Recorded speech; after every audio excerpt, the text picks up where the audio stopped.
siya ligawan. Nakita mo kung gaano ka-protective si Pablo at sa kapatid niya. Mas lalo na ako. Lahat ng gusto ko, masusunod. Ang programang ito ay rated SPG, striktong patnubay at gabay ng magulang ang kailangan. Magpapasundo nga si Catherine sa kanyang kuya Pablo. Paraan niya ito para makaiwas siya kay David dahil hindi siya komportable dito.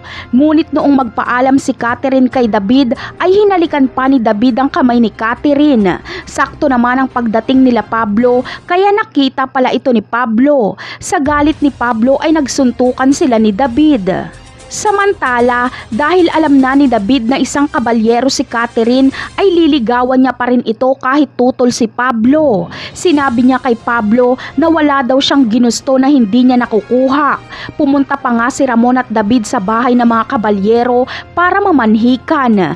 Dito ay sinabi ni David kay Senyor Facundo na gusto niya si Catherine at liligawan niya ito.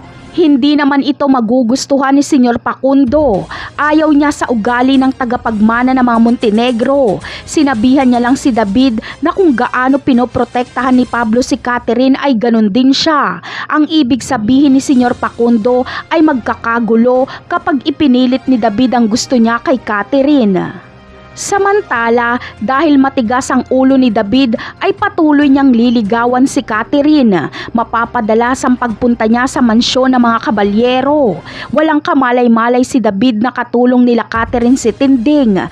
Kaya malamang ay dito na mabibisto si David kapag makita siya ni Tinding na nanliligaw kay Catherine. Napakarami pa nating dapat abangan sa mga susunod na episode. Paalam!